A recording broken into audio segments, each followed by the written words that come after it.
45 pasca amandemen.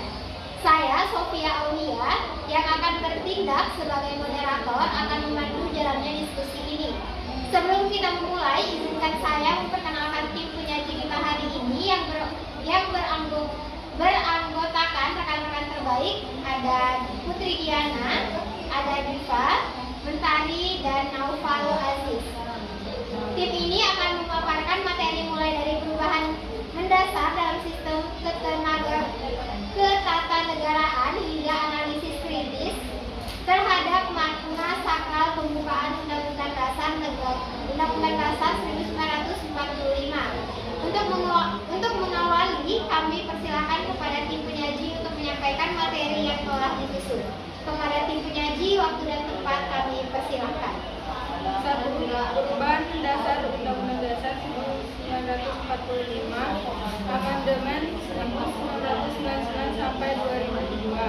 Amandemen Undang-Undang Dasar 1945 yang dilakukan sebanyak 4 kali merupakan reformasi fundamental sistem kenegaraan Indonesia pasca Orde Baru. Tujuan utamanya adalah membangun sistem yang demokratis dan menerapkan prinsip trias politik melalui mekanisme check dan balances. Perubahan tersebut mencakup pembatasan kekuasaan presiden menjadi maksimal 2 periode dari pemilihan langsung oleh rakyat yang sekaligus menghapus potensi otoritarianisme. Di saat yang sama, kekuasaan legislatif diperkuat dengan menempatkan DPR sebagai pemegang kekuasaan bentuk undang-undang yang sejajar dengan presiden. 2.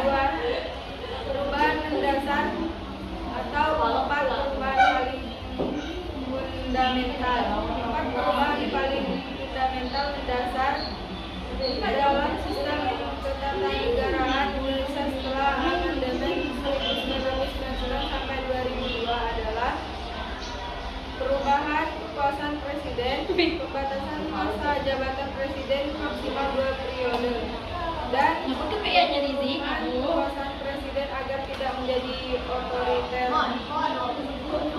Perubahan kekuasaan DPR, penguatan posisi Dewan Perwakilan Rakyat atau DPR menjadi sejajar dengan presiden.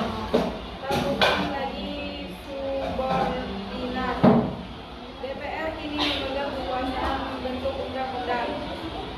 Pembentukan lembaga negara baru. Pembentukan lembaga baru seperti Mahkamah Konstitusi atau MK dan Dewan Perwakilan Daerah atau DPD yang memperkuat fungsi check dan balances.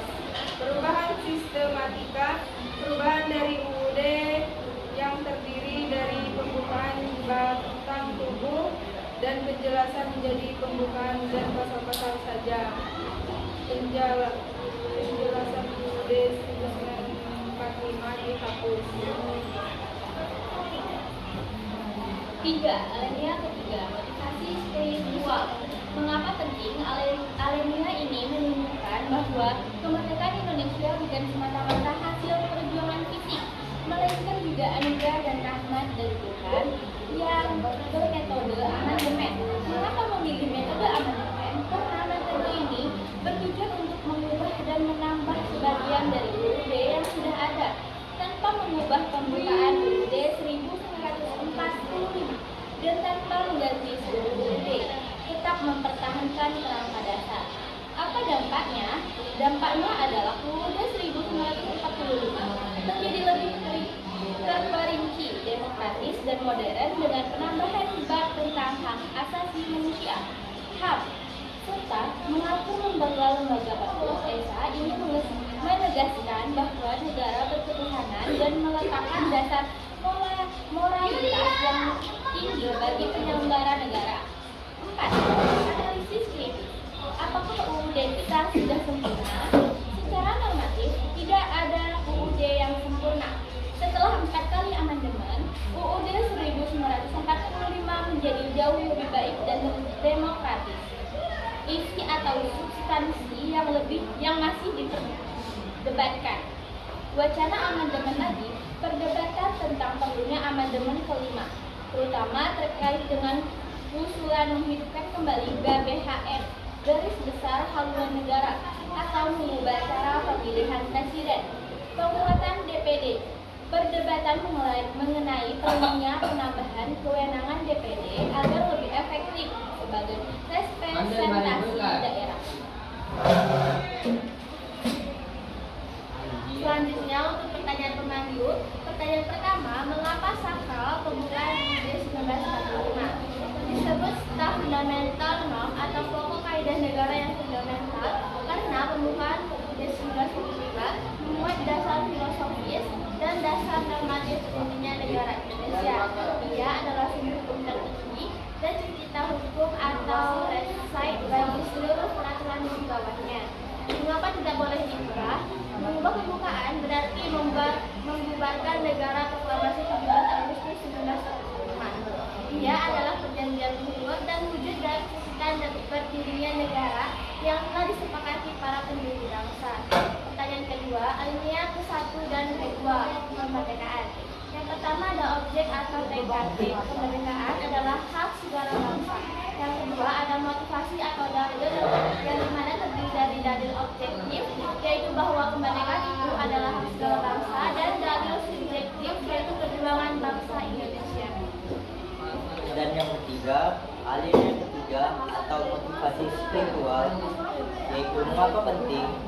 Karena alinea ini menunjukkan bahwa kemerdekaan Indonesia bukan semata-mata hasil perjuangan fisik, melainkan juga anugerah dari rahmat dari Tuhan Yang Maha Esa. Ini menegaskan bahwa negara berkeutuhan dan meletakkan dasar moralitas yang tinggi bagi penyelenggara negara. Alinea keempat adalah inti pembukaan karena mengingat tujuan dan dasar negara. 4 hal pokok yang terkandung di dalamnya. Tujuan negara terdapat 4 poin: melindungi segenap bangsa, memajukan kesejahteraan umum, mencerdaskan kehidupan bangsa, dan ikut melaksanakan ketertiban dunia. Serta bentuk negaranya yaitu republik yang berkedaulatan rakyat dengan dasar negara Pancasila, termasuk di dalam dasar filosofis yaitu Pancasila dan dasar struktural atau UUD. Aturan pembukaan UUD yaitu pernyataan tentang penetapan UUD 1945. Hubungan antara Pancasila dan pembukaan UUD 1945 yaitu pembukaan UUD 1945 adalah perwujudan dari Pancasila. Pancasila adalah roh atau jiwa, dan pembukaan alinea 4 adalah rumusan dari Pancasila sebagai dasar negara. Baik, terima kasih yang sebesar-besarnya kami sampaikan kepada seluruh penyanyi atas pemaparan yang sangat komprehensif dan terperinci.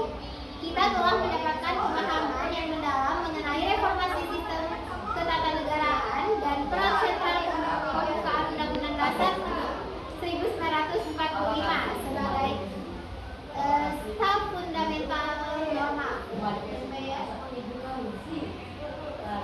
Kami sekali lagi